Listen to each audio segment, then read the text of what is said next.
ධාතු වන්දනාවක් තිබෙද්දී මීට අවුරුදු 2500කට කලින් අජාසත් රජුරෝ ධාතු වන්දනාවක් කරද්දී මේ කලබල කාලේ මේ යුද්ධ කාලේ මොන ධාතු වන්දනාද මේ වගේ ඉවරයක් නෑ නේද කියලා කියපු 84000ක් රාජ බටයෝ මැරිලා ප්‍රේතයෝ වෙලා අදටත් පෙරේත ලෝකේ ඉන්නවා. තප්පරයකට ධාතු වන්දනාවට විරුද්ධව කතා කරලා පෙරේත ලෝකෙ ගිහිල්ලා 84000ක් අදටත් ප්‍රේත ලෝකේ ඉන්නවා. ඒ මහ මොණිවරුන්ට පැය ගණන් පොලිමේ ඉඳලා හිත රැකගෙන සුගන්ධ කුටියට පාතබලා වන්දනා කරගත්තු කොයිතරම් කුසල රැස් කළාද කොයිතරම් පින් රැස් කළාද.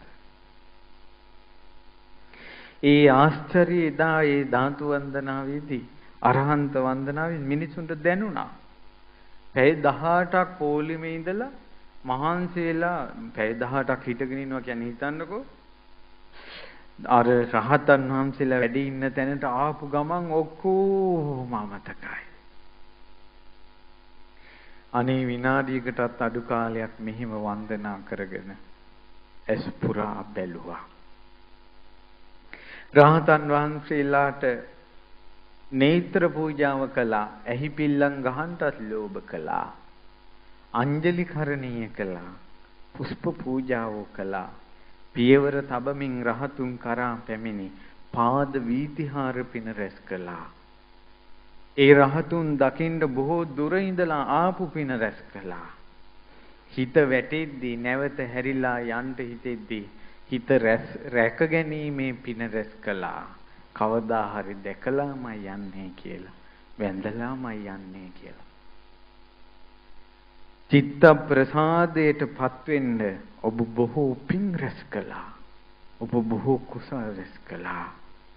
මිනිසුන්ගේ හිත ඇවිස්සීලා තියෙන කාලයක, මිනිසුන්ගේ හිත ගිනිගෙන තියෙන කාලයක, ගිනි ජාලාවක් මැදින් නැඟුණ සීතල දියදහනක් වගේ පින්වත්නි නුඹලා බොහෝ පින් රැස් කළා. දැන් හිත හිතා සතුටු වෙන්න. හිත හිතා සතුටු වෙන්න. කරදර කියන ඒවා නම් කාටවත් වෙනවා. කරදරවල අඩුවක් නැහැ කාටවත්. හැම ගෙදරකම ප්‍රශ්න, හැම පවුලකම ප්‍රශ්න, හැම ගමකම ප්‍රශ්න, හැම නගරයකම ප්‍රශ්න, හැම රටකම ප්‍රශ්න නැති තැනක් නැහැ.